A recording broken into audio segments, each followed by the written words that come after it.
그죠? 네. 오늘 그럼에도 불구하고 이 예배 가운데 우리 드림교회 모든 가족들에게 기쁨과 평강을 충만히 임하는 그러한 시간이 되시기를 소망합니다. 갑자기 여름이 시작되었는데요. 건강에도 유의하셔서 우리 모두가 행복한 그런 하루하루 보내셨으면 좋겠습니다. 오늘의 주제는 기쁨입니다.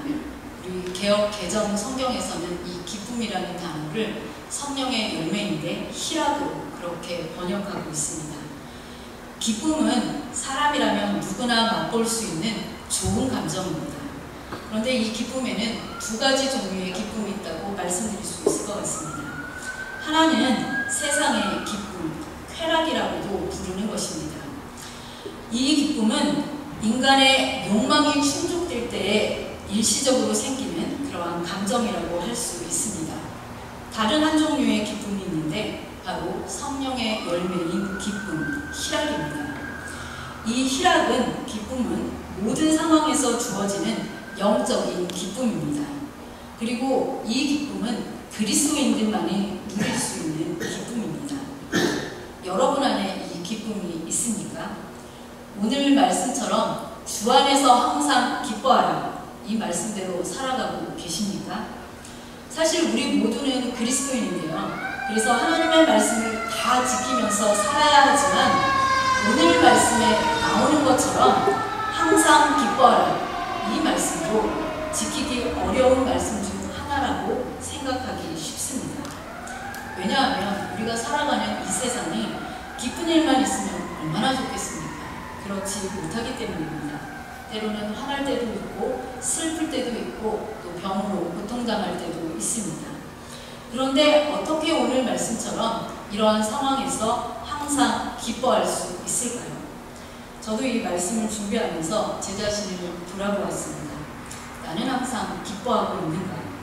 정직하게 말씀드리자면 항상 기뻐하라는 이 말씀을 제대로 못 지키고 있는 것 같습니다.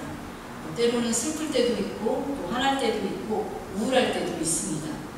그때는 잠시 이 기쁨의 그 느낌을, 그 마음을 잊어버리는 존재가 되는 것 같습니다.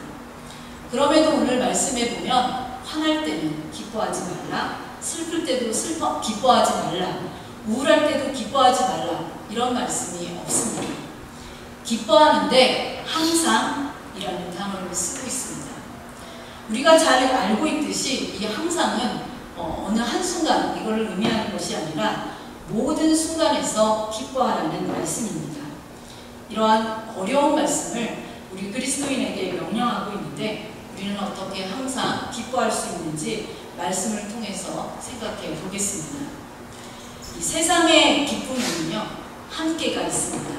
세상의 기쁨에 한계가 있다니까 조금 표현이 어색한데 이 말은 세상의 기쁨, 쾌락은 일시적이라는 뜻입니다.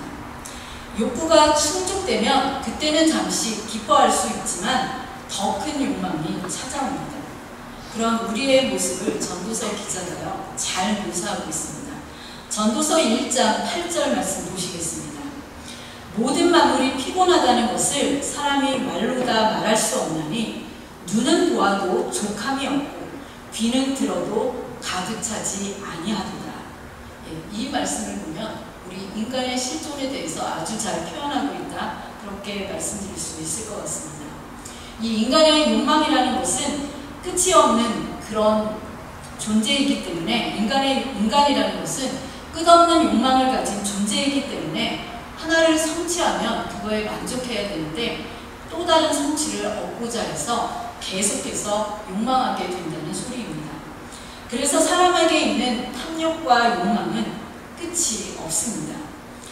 에피쿠로스라는 철학자가 여러분 있는데 잘 아실 겁니다.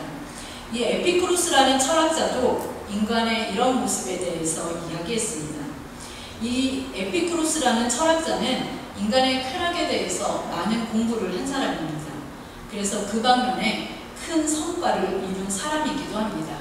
이 에피쿠로스라는 그 사람이요, 사도행전 17장 18절에 보면 소개되어 있습니다. 이 사람뿐만 아니라 스토아라는 사람도 같이 소개되어 있는데 그만큼 유명한 사람이었다는 것을 알 수 있습니다. 그래서 에피쿠로스라는 그러한 학파까지 생길 정도였습니다. 그 사람은 이야기하기를 인간의 쾌락은 추구할수록 고통을 느낀다. 이렇게 이야기했습니다. 이 말은 우리 인간의 욕구는 무한하지만 무한한 그 욕구를 충족시킬 수 있는 그러한 방법이 없기에 충족되지 않는 그러한 욕구는 결국 우리 인간을 고통 속에 빠뜨리고 만다는 말씀입니다. 우리가 원하는 물질이라든지 관계라든지 성공이라든지 이 모든 것이 우리에게 기쁨을 줄 수는 있지만 결국은 더 깊은 갈망, 더 깊은 욕망이 우리 안에 남게 되었다는 것입니다. 그래서 인간의 갈망은 오직 하나님으로만 채워질 수 있다는 말씀입니다. 우리가 욕망을 버리면 우리 안에 기쁨을 얻을 수 있다라는 이러한 전제는 인간으로서는 불가능한 이야기 같습니다. 그렇다면 정말로 방법이 없을까요?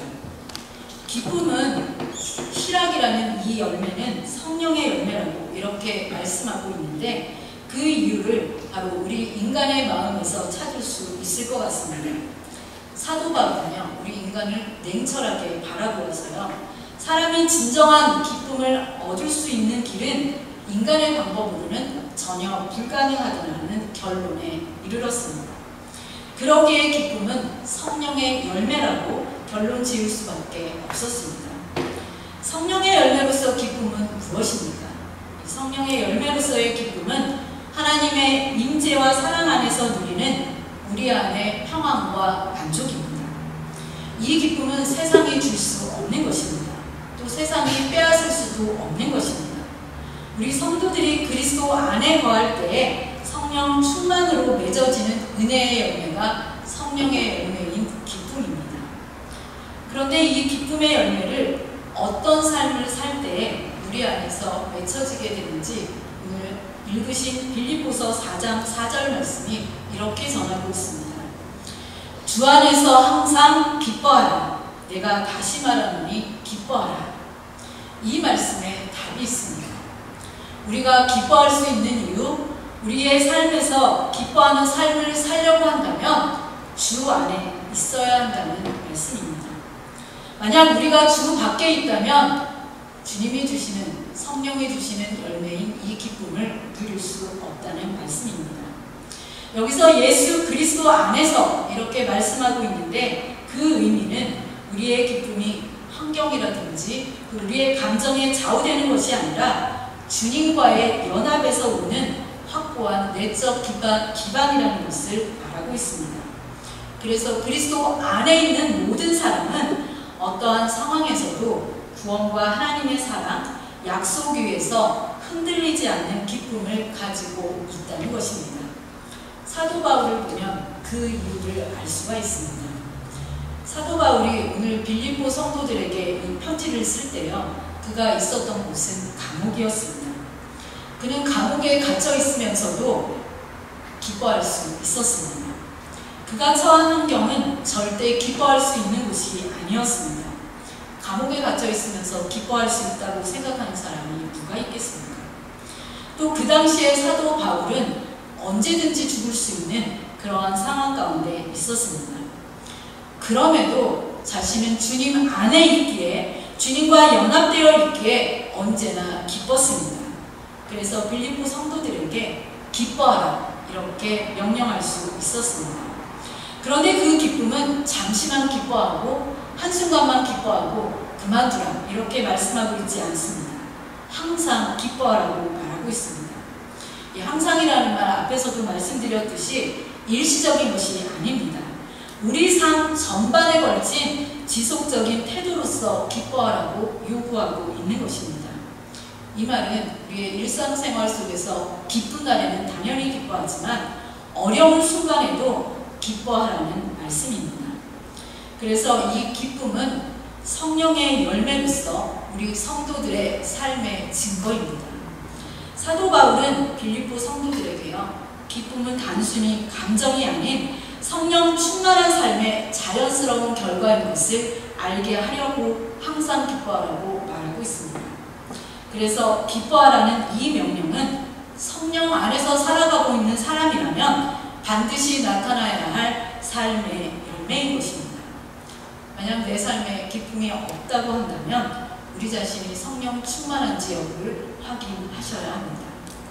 또한 이 기쁨은 공동체의 영적 건강의 지표입니다. 바울은 빌립보 교회의 내적인 분열과 외적인 핍박 상황 가운데서도 기뻐하라고 명령하고 있습니다. 이는 기쁨이 교회 공동체의 건강성과 성숙도를 드러내는 중요한 기준으로서 세상 속에서 그리스도를 드러내는 증거이기 때문입니다. 그래서 우리 교회도 바라기는 항상 기뻐하라는 이 명령에 늘 순종할 수 있는 교회가 되기를 소망해 봅니다. 그래서 기쁨은 삶의 태도로 나타납니다. 이어지는 빌립보서 4장 5절에서 6절 말씀은 4절에서 강조된 기쁨이 우리 삶 속에서 구체적으로 어떻게 나타나는지를 보여주고 있습니다. 그리고 7절은 그러한 삶을 살 때에 하나님이 우리를 어떻게 이끄시는지에 대해서도 말씀하고 있습니다. 기쁨으로 살아가는 사람에게 나타나는 첫 번째 모습은 관용을 베푸는 사람으로 살아간다는 사실입니다. 즉, 관용을 베푸는 것으로 나타난다는 것입니다. 5절 말씀 보시겠습니다.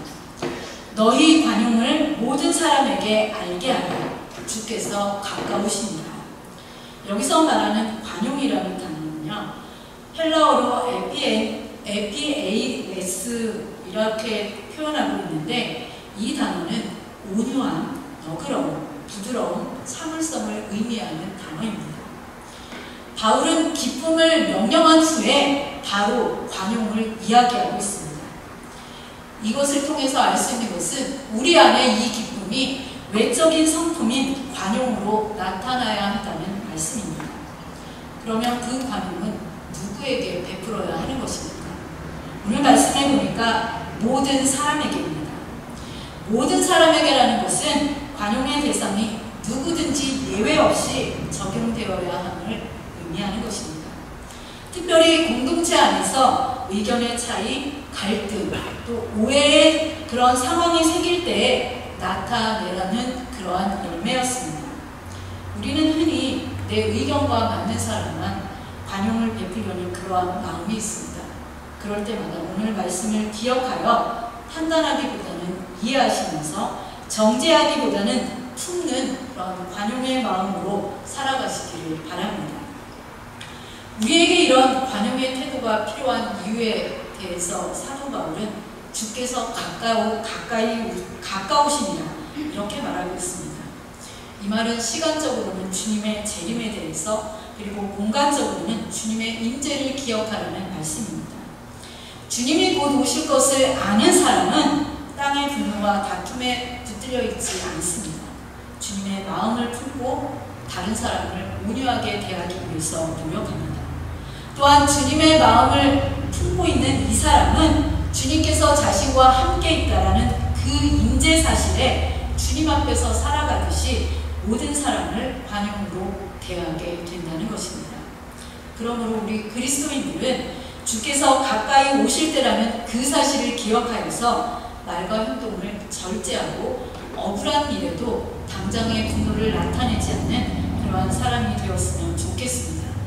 또 주님께서 지금 나와 함께 계신다라는 그 믿음 가운데 모든 대화와 행동도 그리스도인다운 모습으로 살아갈 수 있기를 소망해 봅니다. 두 번째, 기쁨으로 살아가는 이 사람에게서 나타나는 삶의 모습은 염려 대신 기도와 간구로 감사하는 사람입니다. 6절 말씀 보시겠습니다. 아무것도 염려하지 말고 오직 모든 일에 기도와 간구로 너희 구할 것을 감사함으로 하나님께 아뢰라. 여러분, 염려라는 그 감정이 여러분 마음에 찾아오면 어떻습니까? 바로 염려라는 그 감정이 찾아오는 순간 기쁨을 빼앗아가는 그러한 일이 벌어집니다. 그래서 염려는 기쁨을 빼앗는 주된 감정이라고 말할 수 있습니다. 그래서 사도 바울은 염려를 피하라고 그렇게 말하고 있습니다. 어느 교회나 크고 작은 문제들이 있기 마련입니다. 마찬가지로 바울이 이 빌립보서를 기록할 당시에 빌립보 교회도요, 여러 염려할 문제들이 많이 있었습니다. 외부적으로는 사도 바울이 이미 빌립보서에서 말씀을 증거할 때요, 그 당시에 이방인 유대인들이 반발하면서 법적으로 고소를 했습니다. 그래서 바울이 감옥에 갇히는 일이 있었습니다. 그 이후에 빌립보 성도들은 계속해서 그리스도인이라는 그 이유 하나만으로 로마 시민들과 현지의 권력층으로부터 온갖 박해와 사회적 배제, 조롱을 경험하는 그러한 상황 가운데 있었습니다. 내부적으로도 이 빌립보 교회 안에서는 리더십 구성원들 간의 의견 충돌이 있었습니다. 특별히 두 여성 지도자였던 유오디아와 순두개가 서로의 의견으로 마찰을 빚고 있었습니다. 뿐만 아니라 교회 내에서요, 견해 차이도 있었고 또 사사로운 욕심과 세속적 갈등의 충돌이 있었습니다. 거기에 더 어렵게 한 것이 바로 거짓 가르침에 대한 위험의 문제도 있었습니다. 이러한 상황에 있었던 빌립보 교회에게 오늘 바울은 염려 대신 기도하라, 간구하라, 그런 기도의 자리로, 간구의 자리로 나아가라고 권하고 있습니다. 교회뿐만 아니라 우리 각자에게도 여러 가지 문제들이 있습니다. 관계의 문제도 있을 수 있고, 사람과의 갈등의 문제도, 또 직장에서의 문제도 있을 수 있습니다. 자녀와의 문제도 있을 수 있습니다. 이런 여러 가지 문제 앞에 있을 때에 오늘 빌립보서에서 사도 바울은 기도와 간구의 자리로 나아가라고 그렇게 말씀하고 있습니다. 그런데 그냥 기도하는 것이 아니라 기도와 간구하라는 이 말씀을 통해서 간절히 기도하라고 말씀하고 있습니다. 큰일에 염려만 기도할 것이 아니라 작은 일까지 포함해서 모든 일에 염려를 기도와 간구로 바꾸라고 말씀하고 있습니다. 여러분, 염려라는 것은 우리 마음 안에 내 뜻대로, 내 마음에, 내 힘으로 안 된다는 그러한 생각에서 시작되는 그러한 마음입니다. 그러한 불안입니다. 이러한 염려를 기쁨으로 바꾸는 가장 좋은 방법은 감사하는 기도입니다. 단순히 문제를 하나님 앞에 내어놓는 것이 아니라 감사함으로 하나님께 나아가라는 말씀입니다. 감사는 우리의 시선을 하나님께 온전히 두면서 우리 삶의 주권자가 내가 아닌 하나님임을 인정하는 것입니다. 그러므로 이 감사는 기쁨의 뿌리입니다. 이 말씀을 뒷받침해 주는 말씀이 있습니다. 바로 우리가 잘 알고 있는 데살로니가전서 5장 16절에서 18절 말씀입니다. 우리 이 말씀은 한 목소리로 함께 읽도록 하겠습니다. 시작! 항상 기뻐하라, 쉬지 말고 기도하라, 범사에 감사하라. 이것이 그리스도 예수 안에서 너희를 향하신 하나님의 뜻입니다. 아멘. 여기 말씀에도 보면요, 항상 기뻐하라 이렇게 명령하고 있습니다. 그 뒤에 나오는 말씀들을 우리가 봐야 되는데요, 항상 기뻐하기 위해서는 기도와 감사를 이야기하고 있습니다. 우리가 항상 기뻐하기 위해서는 쉬지 말고 기도하라는 것입니다. 쉬지 말고 기도하는 거에 그치지 말고 모든 일에 감사하라고 그렇게 말씀하고 있습니다. 왜냐하면 우리가 살아가는 이 세상에서는 우리가 힘들고 어려운 일들을 종종 만나기 때문에 우리 안에 기쁨을 매일 뺏길 수 있는 상황이 있기 때문에 항상 기뻐하되 거기에 쉬지 말고 기도하는 일과 범사에 감사하는 일을 더해야 항상 기뻐하는 일을 감당할 수 있다고 이야기하고 있습니다. 이렇게 기쁨을 가진 사람의 마음속에서 관용을 베풀고 염려 대신 기도와 간구로 하나님께 감사함으로 나아갈 때에 약속하신 축복의 말씀이 있습니다. 그 말씀이 바로 7절의 말씀입니다. 우리 이 7절 말씀은 한 목소리로 읽도록 하겠습니다. 시작! 그리하면 모든 지각에 뛰어난 하나님의 평강이 그리스도 예수 안에서 너희 마음과 생각을 지키시리라. 아멘. 보통 우리가 기도하고 간구하면 하나님께서 응답해 주시겠다 이런 말씀을 주셔야 정상일 것 같은데, 오늘 말씀에 보니까 사도 바울은 기도와 감사의 결과로 염려에서 벗어나게 되면 하나님의 평강을 주실 거라고 확실하게 약속하고 있습니다. 바로 이 말씀을 통해서 우리가 알 수 있는 것은 이러한 과정을 통해서 기쁨이 현실로 바뀌는 그러한 과정을 경험하게 되는 것입니다. 그래서 기쁨은 평강의 다른 모습으로 나타납니다. 하나님의 이 평강은 무엇입니까? 먼저 하나님의 이 평강은 영적 화평입니다. 여러분이 잘 들어보시는 히브리어 말로는 샬롬이라는 단어이고요. 헬라어로는 에이레나라는 단어입니다.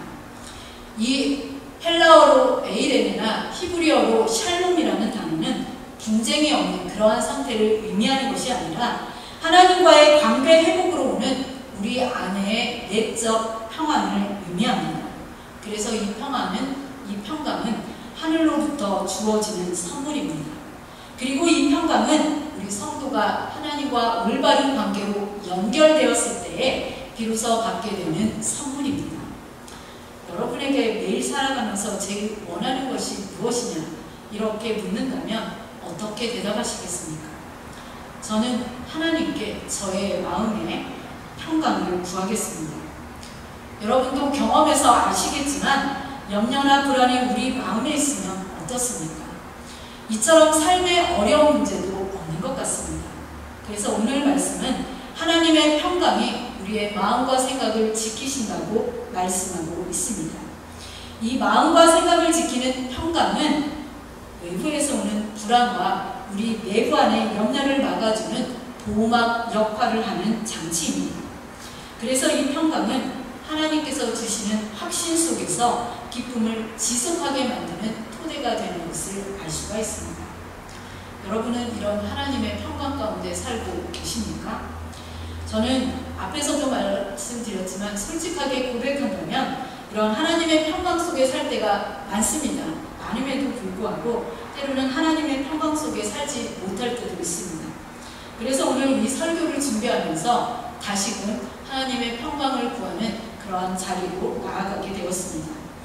그럼에도 저에게 임한 하나님의 그 평강을 잠깐 여러분들과 나누고 싶습니다. 이 환자의 가족이면 누구나 경험하는 일일 것 같습니다. 고 목사님이 살아계실 때요, 특히 저희가 밴쿠버에 있었을 때 병원의 검사 결과를 들으러 가는 날이면 고 목사님보다 제가 훨씬 더 염려가 컸었습니다. 그래서 갈 때마다 어찌나 떨리는지 병원 가는 당일날은 아침부터 입맛이 없어서 밥도 제대로 못 먹고요. 그 시간이 어찌 흘러가나 모를 정도로 마음을 졸였었습니다. 그래서 근데 이제 그때 고 목사님이 처음 병원에 가는 그 시기가 마침 코로나로 엄청 힘들던 그러한 시기였습니다. 그래서 병원에도 혼자 앰뷸런스를 타고 가야 했고요. 혼자서 검사받고 혼자서 진단을 받아야 하는 그런 상황이었습니다. 그 이후로도 무수히 병원 갈 일이 많았었는데 항암제를 맞으러 갈 때도 또 의사를 만나러 갈 때도 제가 동행할 수 없었습니다. 다 혼자 가야 하는 그러한 상황이었습니다. 그래서 저는 고 목사님을 병원까지 모셔다 드리고 병원 주차장에서 나올 때까지 그렇게 기다리는 시간을 보냈습니다. 돌이켜보면 그 시간이 저에게는 마음의 훈련을 받는 그러한 시간이었던 것 같습니다. 그래서 그때마다 주차장에서 기다리면서 이 말씀을 기도했습니다. 물론 좋은 결과가 있으면 좋겠지만 제 마음의 염려와 불안으로 기쁨이 사라지고 하나님의 평강이 사라지니까 살 수가 없었습니다. 그래서 이 말씀을 가지고 기도한 것입니다. 그런데 시간이 지나면서 기도하자 놀랍게도 어느 순간부터 하나님이 주시는 평강으로 마음이 평안해졌습니다. 마음과 생각을 지킨다는 그 의미가 무슨 말씀인지 깨닫게 해주셨습니다. 좋은 결과를 들을 때는 물론 기분 좋습니다. 당연한 겁니다. 그렇지만 좋지 못한 결과를 들을 때에도 전처럼 하나님의 평강을 잃어버리지 않았습니다. 제가 생각할 때에 저의 인생에서 힘든 여정들이 그래도 꽤 있었지만 고 목사님 아플 때처럼 힘들었던 그러한 경험은 없었던 것 같은데, 그렇지만 그때가 하나님의 평강을 실제적으로 경험했다, 그렇게 말씀드릴 수 있는 시기였습니다. 그럼에도 불구하고 목사인 저도 늘 평강 가운데 살지 못할 때가 있습니다. 그럴 때마다 오늘 이 말씀으로 기도합니다. 기도할 내용조차 떠오르지 않을 때도 있습니다. 그러면 이 말씀을 암송하기도 하고 또 이 말씀을 펴놓고 읽으면서 기도합니다. 그러면 어느 순간 다시 하나님이 주시는 마음의 평강이 또 기쁨이 제 안에 생기는 것을 경험했습니다. 그래서 그 하나님의 약속은 반드시 이루어진다는 그 사실을 여러분에게 전하고 싶습니다. 따라서 여러분의 인생에서도 힘들고 어려운 순간들 많으실 것입니다. 그런 상황을 만날 때마다 하나님이 오늘 말씀을 약속으로 우리에게 분명하게 주셨으니까 이 말씀을 도전 삼아서 살아보라고 그렇게 말씀드리고 싶습니다. 하나님께서 주시는 이 평강은 우리 성도들이 반드시 누려야 하는 기쁨이면서 우리 성도들에게 주시겠다고 약속한 것입니다. 우리들이 그리스도 안에 있을 때에 이러한 평강의 은혜, 기쁨의 은혜는 물 흐르듯 흘러 넘친다라고 말씀하고 있습니다. 사랑하는 드림가족 여러분, 우리는 이미 성령 안에서 영원한 기쁨을 소유한 사람입니다. 이 기쁨으로 매일 살아가십시오. 그리고 우리가 그리스도인이라는 그 사실 때문에 다른 이들에게 관용을 베풀면서 우리 안에 생기는 염려 대신에 기도와 간구를 감사함으로 하나님께 가지고 나아가시는 그러한 믿음의 사람들이 되었으면 좋겠습니다.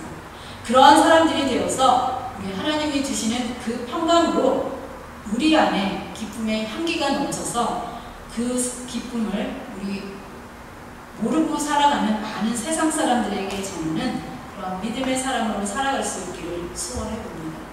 더불어서 성령 충만한 여러분 한 사람 한 사람의 그 기쁨이 우리 교회를 향한 선한 영향력으로 이어질 수 있기를 간절히 축복합니다.